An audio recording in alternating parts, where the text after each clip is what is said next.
Ladies and gentlemen, welcome back to Joe Stunner Boxing. Again, my apologies for my voice. I think I'm losing it, but I'm going to soldier on because that's the sort of guy I am. Let's talk about the Riyadh card. There have been fights that have been confirmed. Some of them you'll already know about, others you won't. You've got Joshua versus Otto Wallin. We knew that was going to happen. Deontay Wilder against Joseph Parker, which I think is a really fascinating matchup. A lot of people are saying, no, I think you put the stars together. Be very interesting if Parker can get through the first few rounds and sap a bit of Wilder's energy and draw his sting a bit. Then you've got, this is an interesting one. I did a video of this a few weeks ago actually. Dimitri Bivol against Lyndon Arthur. That's for the WBA World Light Heavyweight title. And do you know what? I like Lyndon Arthur. He's a good, tough pro, but I get the feeling this is a cash out, or at the very least, one of those sort of Anthony Yard endeavours where he goes in and he jumps up several levels, and even if he loses, he comes back with a lot of, credit for a good performance. I think because Lyndon looked dodgy in his last fight, he got floored heavily and managed to get the win. I mean, the stoppage was great, but he showed an awful lot of cracks, a lot of flaws. And I don't see him beating Bivol. I think Bivol will stand him on his head, to be honest with you.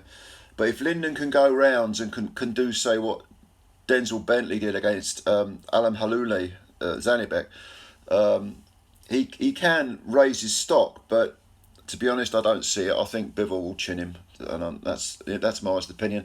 And the same goes for Jaya Pataya and Ellis Zorro. Now, Ellis Zorro, yeah, good fighter. No argument, like him. Game guy. This is for the IBF and the Ring Magazine Cruiserweight title, or belt in the case of the Ring Magazine. Opetaia, I think, when you consider his last two performances, I've got to call him the best cruiserweight in the world. A lot of people have been saying that for a while, but I thought that in his last fight, the fact that he'd had a busted jaw in two places, he described his jaw as sort of hanging off by ligaments, because, and I'm thinking, how's that going to affect him? And how's the tough fight against Bradis going to affect him? It didn't affect him at all. Jordan Thompson got absolutely obliterated, and Thompson's much, much bigger than Opetaia. Opetaia actually looks like a small cruiserweight. Although he probably could do some damage at heavyweight with the smaller heavyweights because he's so good.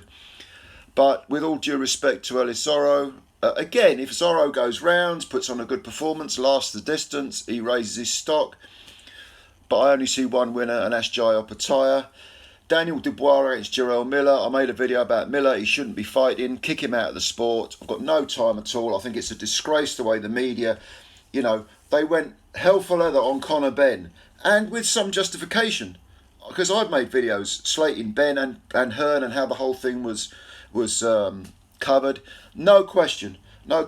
But then you've got this guy coming back into a major event, picking up probably a fat paycheck and getting a shot at, getting a ranking.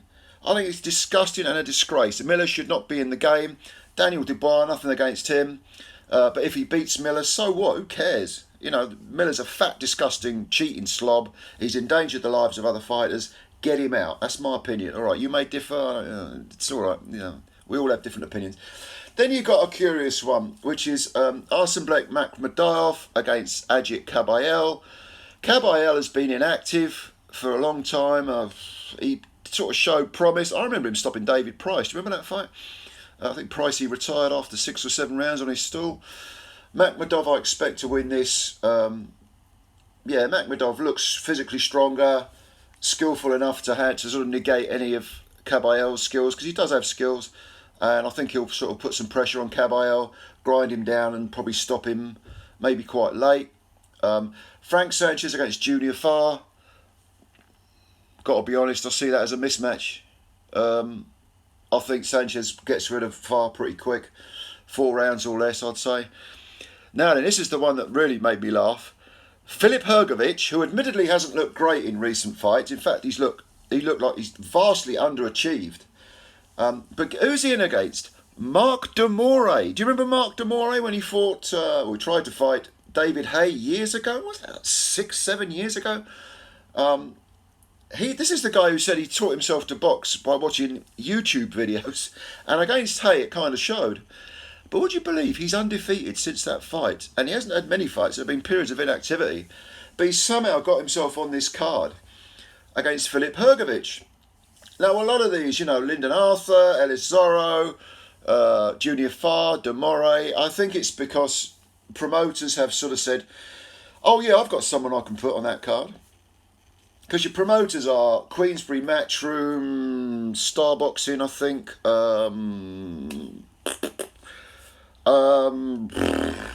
What's the organisation? Let me think now. Bear with me a second. The Jewish promoter. God, my mind's gone blank. I know he promotes Clarissa Shields as well. You know who I mean, don't you?